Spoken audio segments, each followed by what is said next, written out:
இது மகிமை நேரம்.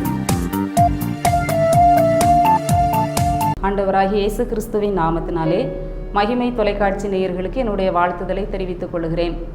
இந்த 7ஆம் மாதத்திலும் ஆண்டவருடைய வார்த்தையை உங்களோடு சொல்லும்படியாக ஆண்டவர் கொடுத்த நல்ல ஸ்லாக்கியத்துக்காக ஆண்டவருக்கு நன்றி செலுத்துகிறேன். இந்த மாதத்திலே, இந்த வாரத்திலே ஒவ்வொரு நாளும் நாம் பெண்களை குறித்த காரியத்தை நாம் தியானிக்க இருக்கிறோம். ஒவ்வொரு நாளும் வேதத்தில் சொல்லப்பட்ட பெண்களை குறித்து நாம் தியானிக்க இருக்கிறோம். பெண்கள் தங்களுடைய வாழ்க்கையிலே ஒவ்வொரு நிலையை கடந்து வருகின்றதை நாம் பார்க்கிறோம். குழந்தை பருவம், இன்னும் வாலிப பருவம், அடுத்ததாக மனைவி என்கிற ஒரு பருவத்திலே வருகிறதை பார்க்கிறோம். அடுத்ததாக தாய் என்கிற ஒரு ஸ்தானம், அடுத்ததாக மருமகள் என்கிற ஒரு ஸ்தானம், அடுத்து மாமியார் என்கிற ஒரு பருவம், கடைசியாக ஒரு முதுமை பருவம், பாட்டி என்று சொல்லக்கூடிய அந்த முதுமை பருவம். இப்படி பல்வேறு வயதுகளை நாம் கடந்து வாழ்க்கையிலே நாம் வருகிறோம். இப்படி ஒவ்வொரு கட்டத்திலும் வேதத்தின் மூலமாக நாம் கடந்து செல்கிற ஆசீர்வாதங்கள் என்ன? வேதத்திலே இப்படிப்பட்ட ஒவ்வொரு நிலையிலும் வாழ்ந்த மக்கள் தங்கள் வாழ்க்கையிலே அந்தந்த பருவத்திலே அவர்கள் எவ்வாறு வாழ்ந்தார்கள், எவ்வாறு ஆசீர்வதிக்கப்பட்டார்கள் என்று சொல்லி நாம் தியானிக்க இருக்கிறோம். முதலாவதாக மகள் என்ற ஒரு பருவத்தை குறித்து நாம் பார்க்கிற போது எஸ்தரை குறித்து நாம் வாசிக்கிறோம். எஸ்தர் 2ஆம் அதிகாரம் 20ஆம் வசனத்திலே நாம் வாசிக்கிறோம். எஸ்தர் மொர்தெகாய் தனக்கு கற்பித்திருந்தபடி தன் பூர்வோதரத்தையும் தன் குலத்தையும் தெரிவிக்காதிருந்தாள். எஸ்தர் மொர்தெகாய் இடத்திலே வளரும்போது அவன் சொற்கேட்டு நடந்தது போல இப்போதும் அவன் சொற்கேட்டு நடந்தாள். எஸ்தர் மொர்தெகாயின் இடத்திலே வளரும்போது அவன் சொற்கேட்டு நடந்தாள். இந்த மொர்தெகாய் யார் என்று சொல்லி பார்க்கிற பொழுது, அந்த மொர்தெகாய் தன்னுடைய சிறிய தகப்பன் மகளான எஸ்தரை அவன் தனக்கு மகளாக எடுத்து அவன் வளர்த்தான். ஏனென்று சொன்னால், அந்த எஸ்தருக்கு தன்னுடைய தகப்பனும் தாயும் இல்லாத ஒரு மகளாய் அவள் காணப்பட்டாள். எஸ்தர் 2ஆம் அதிகாரத்திலே நாம் வாசிக்கிறோம், அவளுக்கு தாயும் தகப்பனும் இல்லை. அந்த எஸ்தருக்கு தாயும் தகப்பனும் இல்லாத ஒரு சூழ்நிலையிலே சிறிய வயதில் இருந்தே அந்த எஸ்தரை அந்த மொர்தெகாய் தனக்கு குமாரத்தியாக வளர்க்கிறான். இப்படி அவனுடைய கரத்திலே அவள் வளர்ந்து வருகிற பொழுது வாசிக்கிறோம், எஸ்தரோவென்றால் தன் குலத்தையும் தன் பூர்வோதரத்தையும் அறிவிக்காதிருந்தாள். மொர்தெகாய் அதை தெரிவிக்க வேண்டாம் என்று அவளுக்கு கற்பித்திருந்தான். இந்த சூழ்நிலையிலே அவள் அகாஸ்வேரு ராஜாவினுடைய அந்த பட்டத்து இளவரசியாக தேர்ந்தெடுக்கப்படுகிற பொழுது மொர்தெகாய் சொல்லுகிறான், நீ உன்னுடைய குலத்தையும் பூர்வோதரத்தையும் தெரிவிக்க வேண்டாம் என்று சொல்லுகிறான். அந்த மொர்தெகாய் தனக்கு என்ன கற்பித்திருந்தானோ அந்த வார்த்தையின்படியே அவள் நடக்கிறாள். அவனுடைய சொற்கேட்டு நடக்கிறாள்.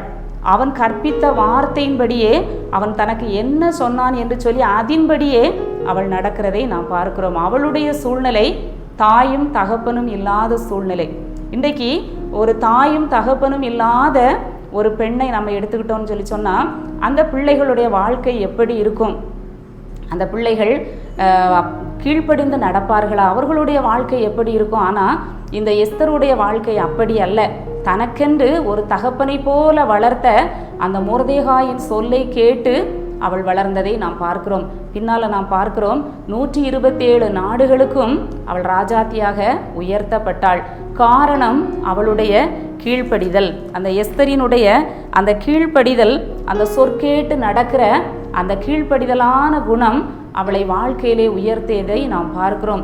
இந்த காலங்களிலும் கூட அருமையான பிள்ளைகள், வாலிப பிள்ளைகள் பெற்றோர்களுக்கு, தன்னை வளர்க்கிற பெற்றோர்களுக்கு கீழ்ப்படிந்து நடக்க வேண்டும் என்று சொல்லி பெற்றோர்கள் எதிர்பார்க்கிறதை நாம் காண்கிறோம்.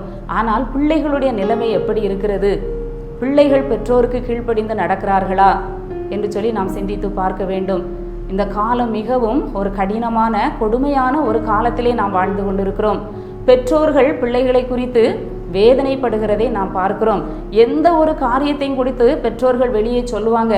ஆனால் தன்னுடைய வாலிப மகளிடத்துல காணப்படுகின்ற குறைய, தன்னுடைய பிள்ளையினுடைய நடத்தையிலே தவறு காணப்படும் பொழுது அந்த பெற்றோர்களால் வெளியே சொல்ல முடியாது. அவர்கள் வேதனைப்படுவார்கள். பிள்ளைகள் அதை புரிந்து பிள்ளைகள் பெற்றோர்கள் தங்களுக்கு கொடுக்கிற ஆலோசனைகளை கேட்டு பிள்ளைகள் அதன்படி நடக்க வேண்டும். வேதத்திலே நாம் பார்க்கிறோம், இயேசு கிறிஸ்துவும் கூட தனக்கென்று இந்த பூமியிலே வாழ்வதற்கு கொடுத்த தன்னுடைய பெற்றோருக்கு அவர் கீழ்ப்படிந்து நடந்தார் என்று சொல்லி நாம் பார்க்கிறோம். அவர் தேவகுமாரனாக இருந்தாலும் தனக்கென்று இந்த உலகத்திலே பிதா நியமித்த ஒரு தாய்க்கும் தகப்பனுக்கும் இயேசு கிறிஸ்து கீழ்ப்படிந்து நடந்தார்.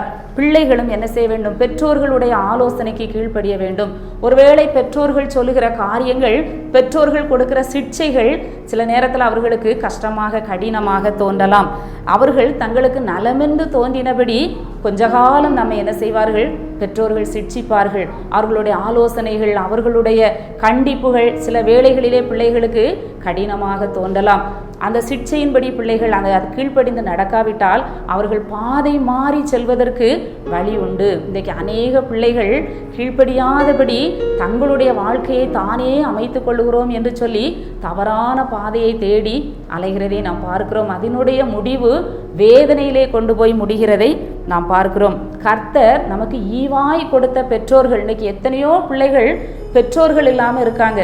தாயில்லாத பிள்ளைகள் அநேகர், தகப்பன் இல்லாத பிள்ளைகள் அநேகர், நல்ல ஆலோசனை சொல்வதற்கு கூட ஆளில்லாதபடி தவிக்கிற பிள்ளைகள் உண்டு. ஆனால் கர்த்தர் ஈவாய் கொடுத்த பெற்றோர்களுடைய ஆலோசனைகளுக்கு பிள்ளைகள் கீழ்ப்படிய வேண்டும். எப்படி ஒரு எஸ்தர் தன்னை வளர்த்த அந்த மொர்தெகாய்க்கு கீழ்ப்படிந்து நடந்தாலோ அதே போல கொஞ்ச காலம் பெற்றோர்கள் நம்மை சிட்சிப்பார்கள். பிள்ளைகளை கொஞ்ச காலம்தான், அவங்க காலம் முழுசும், லைஃப் முழுசும் அவங்கள வழி நடத்த முடியாது. தங்களுடைய கட்டுப்பாட்டில் பிள்ளைகள் இருக்கிற வரைக்கும் அவங்க என்ன செய்வாங்க? தனக்கு நலமாய் தோன்றுகிறபடி அவர்களை சிட்சிப்பார்கள், ஆலோசனை சொல்லுவார்கள், கடிந்து கொள்ளுவார்கள். பிள்ளைகள் அதற்கு கீழ்ப்படிந்து நடக்கிற பொழுது இந்த எஸ்தர் உயர்த்தப்பட்டது போல பிள்ளைகளும் என்ன செய்வாங்க? தங்க வாழ்க்கையில உயர்த்தப்படுவாங்க. பின்காலத்தில் அவங்க சொல்லுவாங்க, என்னுடைய அம்மா என்னை இப்படி வளர்த்தாங்க, எங்க அப்பா எனக்கு இப்படி ஆலோசனை சொல்லி வளர்த்தாங்க, இதனால நான் இன்னைக்கு நல்லா இருக்கேன்னு சொல்லி பிள்ளைகள் பின்னாடி என்ன செய்வாங்க? பெற்றோர்களை குறித்து சாட்சி சொல்லுவாங்க. அதனால அருமையான வாலிப பிள்ளைகள் தங்களுக்கு கொடுத்த இந்த பருவத்திலே தனக்கென்று நியமித்த ஆண்டவர் கொடுத்த பெற்றோர்களை கனம் பண்ணணும். பெற்றோர்களுக்கு அவர்கள் கீழ்ப்படிந்து நடக்கணும். ஒரு கிறிஸ்தவ குடும்பத்திலே நாம் பிறந்திருக்கிறோம். நமக்கென்று கொடுத்த சட்ட திட்டங்கள், வேத புத்தகம், நமக்கென்று வழிகாட்டிகள் உண்டு.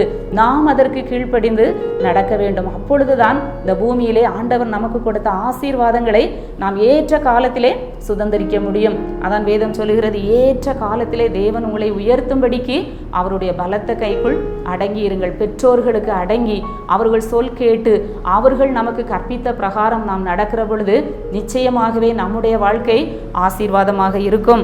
பெற்றோர்கள் தங்கள் பிள்ளைகளுக்கு நல்ல ஈவுகளை கொடுக்க அறிந்திருக்கிறார்கள். சில வீட்டில் பிள்ளைகள் பெற்றோர்களை எதிரியாக பார்ப்பாங்க. ஆனால் அப்படி அல்ல. பிள்ளைகள் பெற்றோர்கள் நல்ல ஈவுகளை தான் பிள்ளைகளுக்கு கொடுப்பாங்க. தன் பிள்ளை நல்லா இருக்கணும், தன் பிள்ளையினுடைய எதிர்காலம் ஆசீர்வாதமாக இருக்கணும்னு சொல்லி நல்ல ஈவுகளை தான் அவங்க கொடுப்பாங்க.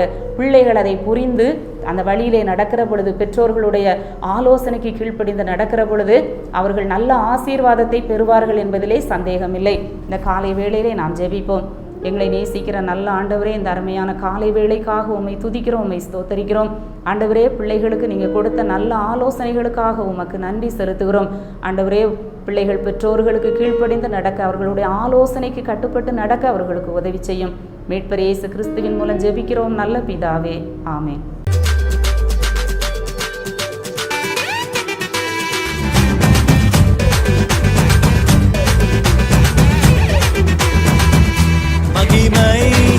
மகிமை